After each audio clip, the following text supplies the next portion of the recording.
Hey yo guys, how's it going? Tally here, and today I'm going to bring you Bird Up post King's Court, and you might be thinking, what's changed post King's Court? Well, I will tell you today. As always, make sure to smash that like button, and if we can get to 20 likes within a couple hours, then I will post the combo tutorial for the new Bird Up deck profile early. Please make sure to comment your thoughts down below, as it does support the channel a lot. Watch the whole video and subscribe if you are new here.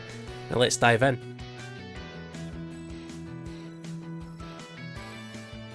Alrighty, so Bird Up of course is Lyrilusc Tribrigade, so let's talk about our Tribrigade engine.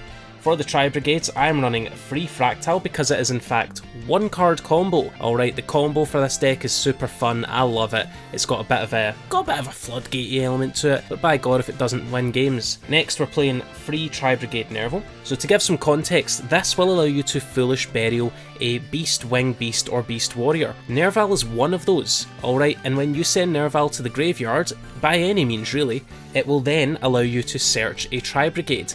Some of the Tribrigades that you could be searching could be Keras, which doesn't have a graveyard effect, but it does allow you to discard a Tri-type to special summon it, so it's a nice extender. Or you could also search out Kit, of course, who is our main kind of search target, because what we do is we send Fractile, we send Nerval, we grab Kit, and Kit, when it's sent to the graveyard, can send any Tribrigade card, so it also allows you to send the spell card that I'll mention in just a moment. But that's our Tribrigade package. It's really nice. It's slightly smaller than a regular Tribrigade package, but that's because the deck doesn't require a lot to pop off. It's got 6 1-card combos. And on to the Lyrilusc aspect of the deck.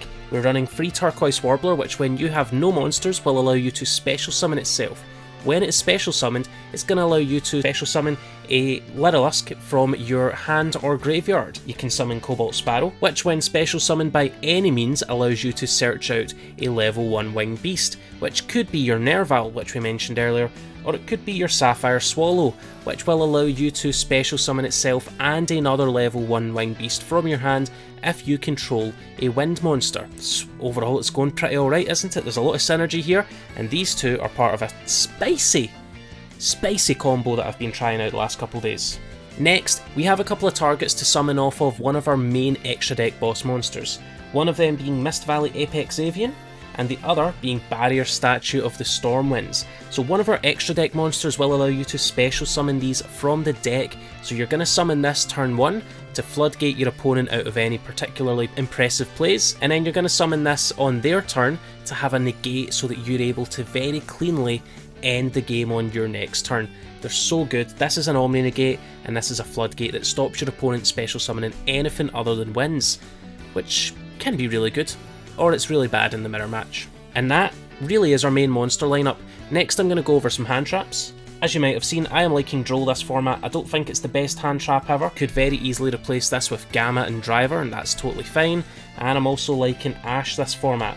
I just think Droll and Ash hit the vast majority of decks, you know, and I don't think there's so much that can really play through both of them or either of them without basically being a very slowed down and sluggish version of themselves. And that's all of our monsters, so let's talk about our spells. We've got Free Fire Formation Tenki. Fire Formation Tenki is nuts, right? Because it's another copy of Fractile, and as I've mentioned, Fractile is the 1-card combo, and you love to see it.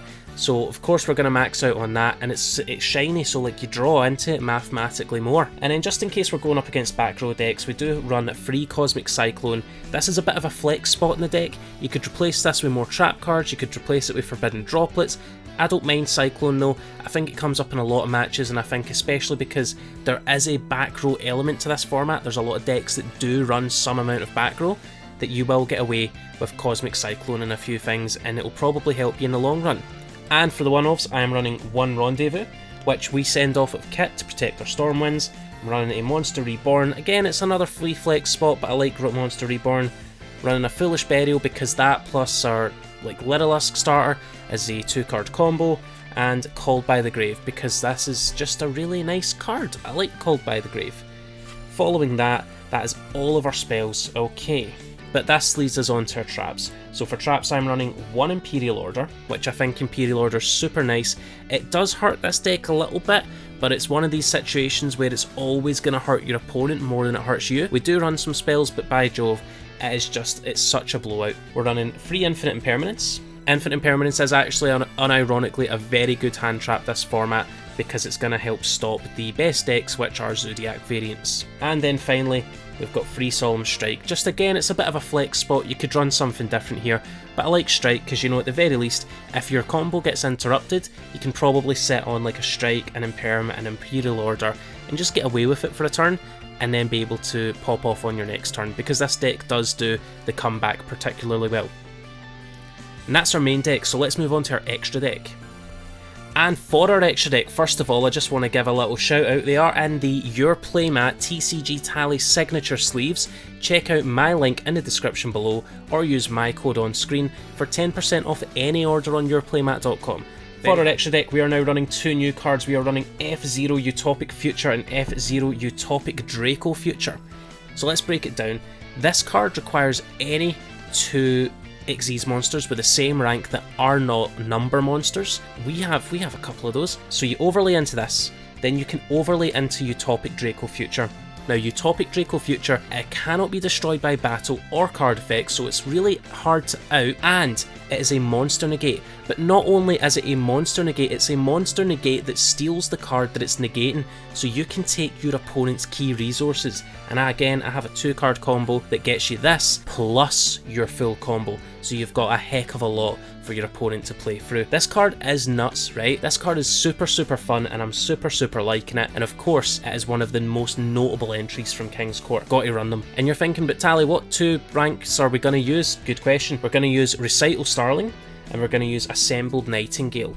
Now, Recital Starling will allow you to detach a material, and by the way, it only takes 2 level 1s, any 2 level 1s. So it allows you to detach a material to search out a level 1 winged beast monster, which is great because it's going to allow us to search out extenders.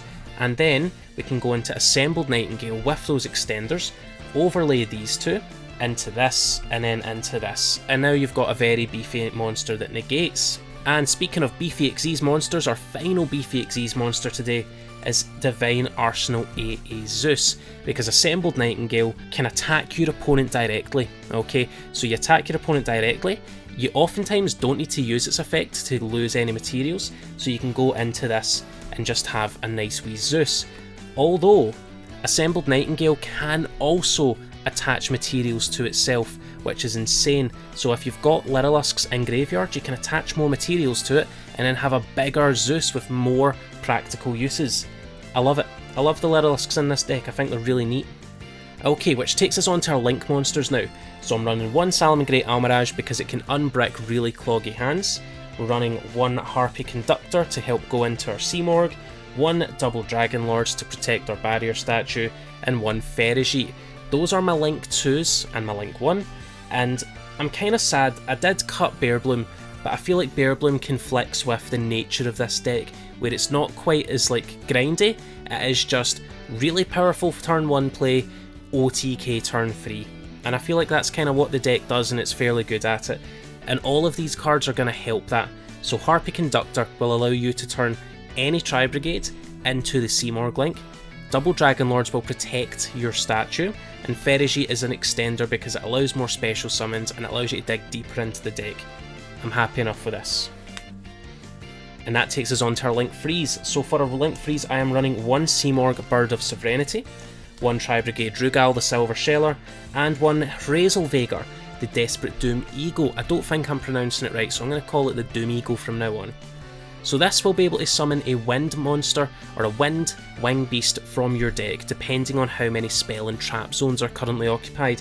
So by the end of your first turn combo, you can summon out the Barrier Statue. If you have 7 during your opponent's end phase, you can summon out Avian, but this can also summon out Cobalt Sparrow, which allows you to search out a Nerval, so this does allow you to go pluses on your opponent's turn. Rugal really exists just to kind of like go into a Link Free, to go into like Access Code Talker. It's not the most usable version in this deck.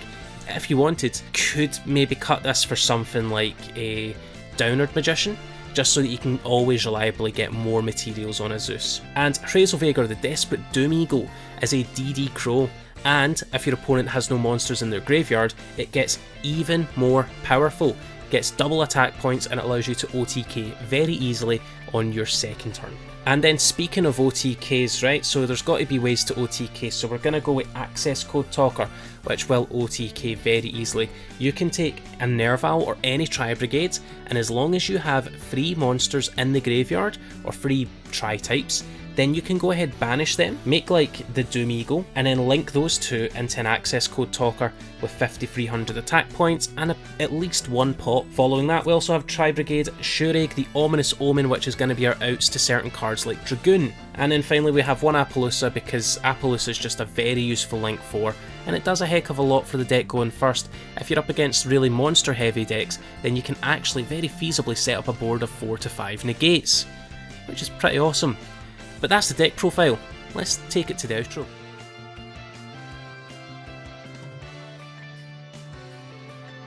Guys, that is the video. As always, if you like it, give it a like. If you love it, give it a share and tell everyone you know about Team Tally today. And if you have made it this far but you haven't already subscribed, I think you should hit that subscribe button now.